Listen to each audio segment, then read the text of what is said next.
Hello दोस्तों, आज पुनः आपका स्वागत है द जॉब पॉइंट डी-राज मैथमेटिक्स में।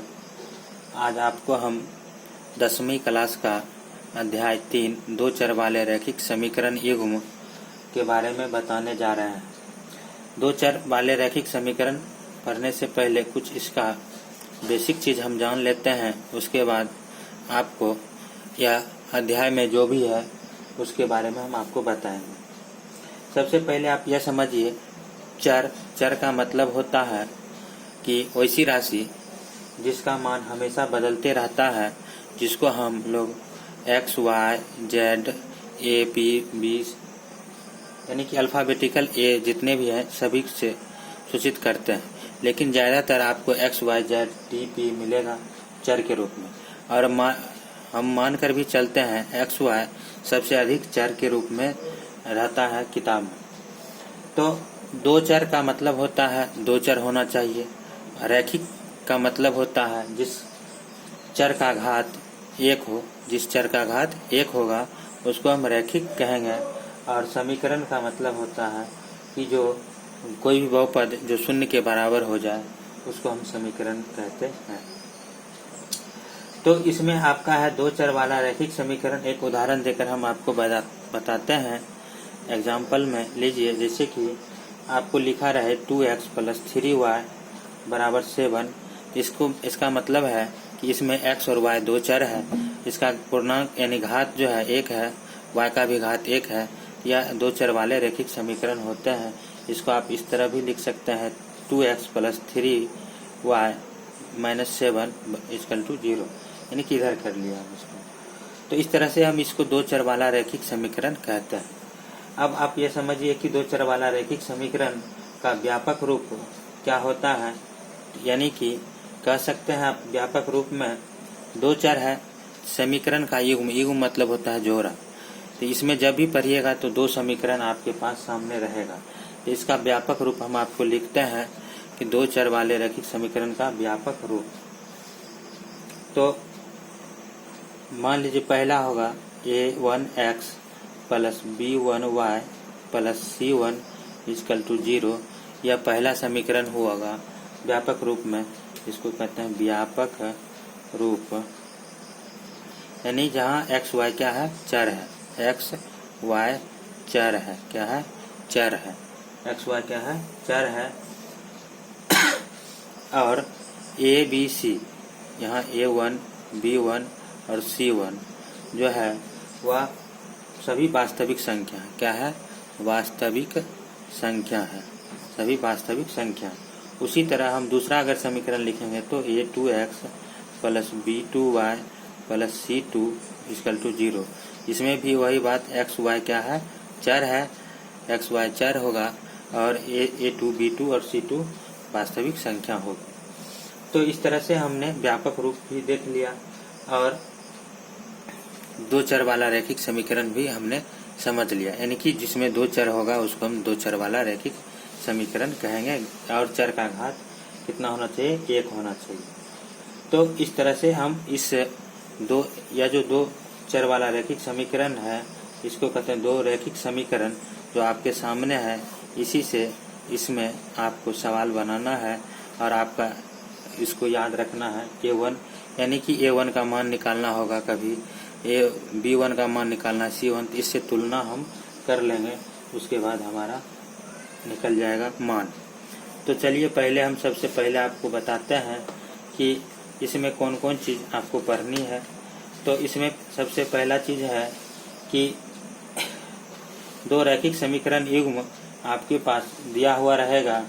तो इसमें आपसे पूछेगा ग्राफीय निरूपण में और बीजगणितीय निरूपण। तो जब ग्राफीय निरूपण पूछेगा तो जब दो समीकरण आपके पास, मान लेते हैं इस समीकरण 1 और इसको मान लेते हैं समीकरण 2 है। तो जैसे कि इसका अनुपातों की तुलना से आप बता सकते हैं ग्राफीय निरूपण में क्या हल होगा, इस समीकरण के युग्म का क्या हल होगा, बीजगणितीय रूप में इसका हल क्या होगा। तो आप पहले समझ लीजिए, जैसे कि आपको कह देगा कि दो कोई समीकरण दिया हुआ रहेगा, दो कोई समीकरण आपके सामने दिया हुआ रहेगा और कहेगा कि समीकरण युग्म का हल बताइए कि ग्राफ क्या प्रतिच्छेदी करती हुई रेखा होगी ग्राफीय हल में, तो हम सबसे पहले आपको स्टेप बाय स्टेप बताते हैं ग्राफीय निरूपण कैसा होगा समीकरण का। मान लीजिए दो समीकरण आपके पास, यही दो समीकरण आपके पास रहेगा और आपको कहेगा ग्राफीय निरूपण में आपको बताना है। तो जैसे ग्राफीय निरूपण में क्या होता है कि जब समीकरण का a1 बट्टा a2 बराबर नहीं हो, यानी नॉट इक्वल टू b1 बट्टा b2, तो ग्राफीय निरूपण जो होगा इस समीकरण का कैसा होगा, तो प्रतिच्छेद करती हुई रेखा होगी। क्या होगी? प्रतिच्छेद करती हुई रेखाएं, यानी कि समीकरण का जो आलेख बनेगा वह इस रूप में बनेगा।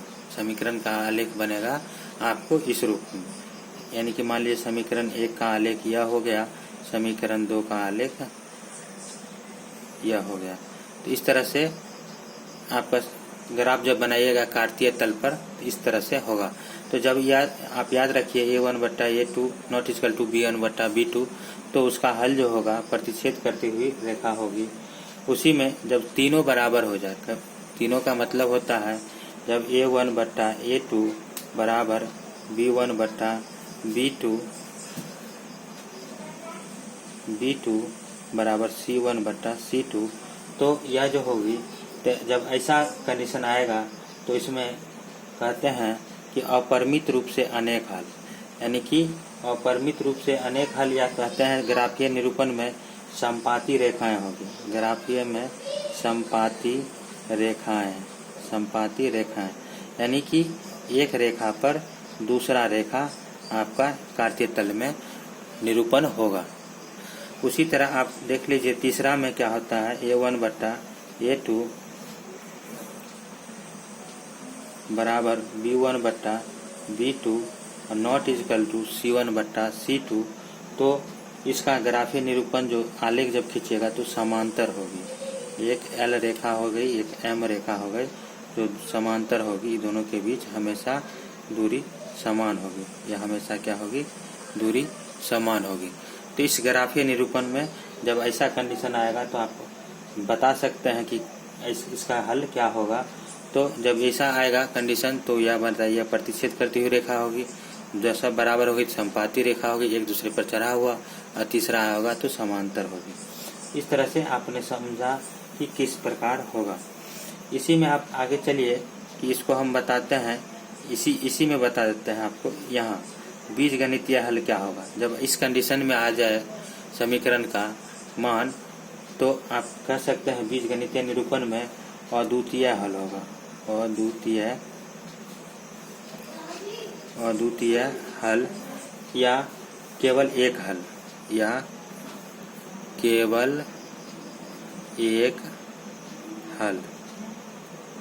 हल होगा। तो केवल एक हल होगा। जब यह कंडीशन आ जाए तो इसमें क्या होता है कि अपरिमित रूप से अनेक हल होगा, यानी कि अनेक हल कह सकते हैं, अपरिमित रूप से अनेक हल, समीकरण का अनेक हल होगा। और जब इस कंडीशन में आ जाए तो इस कंडीशन में होता है कि कोई हल नहीं होता। क्या होता है? कोई हल नहीं होगा, कोई हल नहीं होगा। तो इस प्रकार आपने अभी तक समझा कि कब अनेक हल होंगे, अपरिमित रूप से एक हल होगा और कोई हल नहीं होगा। हाँ, तो यह था बीजगणितीय, इसको कहते हैं बीजगणितीय निरूपण। इसको कहते हैं बीजगणितीय निरूपण, आप कह सकते हैं बीजगणितीय निरूपण।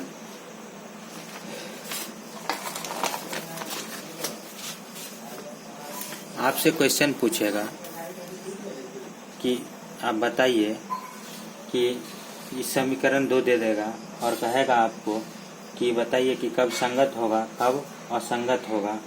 जैसे कि आपका चैप्टर नंबर 1 में यही पूछा जाता है कि निम्न रैखिक समीकरण युग्मों में से कौन से युग्म संगत या असंगत है। तो संगत है तो ग्राफीय विधि से हल करें।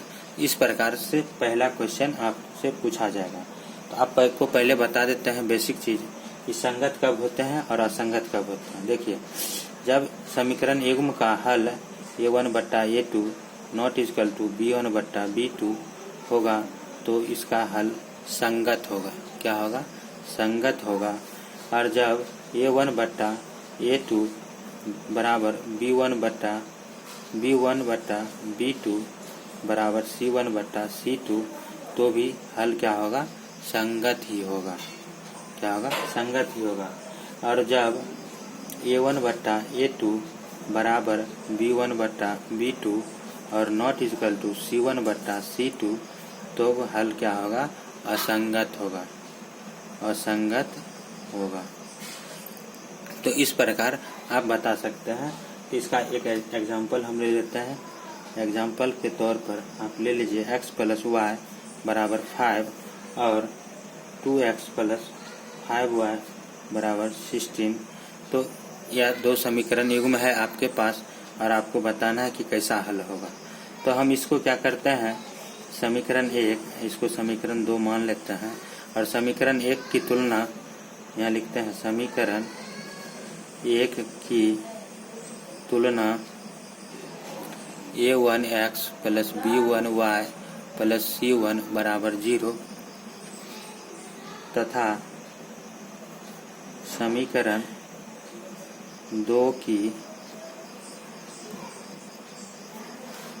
की तुलना a1x + b1y + c1 बराबर c2। समीकरण 2 है तो c2 बराबर 0 से करने पर तब तुलना कर लीजिए। अब देखिए, इसको तुलना करेंगे तो यहाँ क्या है कि इधर आपको लाना है, नहीं लाइए तो भी ठीक है, ला दीजिए तो इससे तुलना आपका हो जाएगा। इसको आप इसे भी लिख सकते हैं, या x + y - 5 = 0 और 2x + 5 - 16 बराबर 0। अब आप तुलना आसानी से कर सकते हैं। इस फॉर्म में आ गया तो इससे आपकी तुलना, इसको काट दीजिए और यहीं आप समीकरण 1 लिख लीजिए, इसको 2 लिख लीजिए। अब समीकरण तुलना कीजिए, यानी कि x के से पहले करना है, x के पीछे समीकरण 1 में क्या है, नहीं कुछ है तो समझ लीजिए वह 1 से गुना किया हुआ है। क्या है? 1 से गुना किया हुआ है। तो a1 बराबर हो गया 1, b1 बराबर हो जाएगा 1 और c1 बराबर हो गया -5। उसी तरह a2 से तुलना करेंगे। a2 के पीछे क्या है, यहाँ देखिए समीकरण 2 में x के पीछे 2 है तो यहाँ लिखेंगे 2। b2 के पीछे क्या है, y के पीछे क्या है b2 और यहाँ क्या है y के पीछे 5 लिख दिए और c2 बराबर -16। हमने तुलना कर लिया। उसके बाद हम क्या करेंगे, उस फॉर्म पर बैठाएंगे। a1/a2 यहाँ हो गया 1/2, b1/b2 यह हो गया 1/5। देखिए दोनों बराबर है तो नहीं बराबर है तो यहाँ लिख रहे हैं, क्योंकि a1/a2 not equal to b1/b2, इसीलिए समीकरण युग्म का हल संगत होगा। कैसा होगा? संगत होगा। इस तरह से आप इसको आसानी से संगत असंगत निकाल कर बता सकते हैं। आज के वीडियो में इतना ही रहने देते हैं। अगले वीडियो में आपको अगला, इससे आगे जो होगा उसको हम बताएंगे। अगर मेरा वीडियो अच्छा लगे तो लाइक ज़रूर करें और हो सके तो शेयर भी कर दें ताकि हमारा हौसला बढ़ा रहे। सभी को धन्यवाद।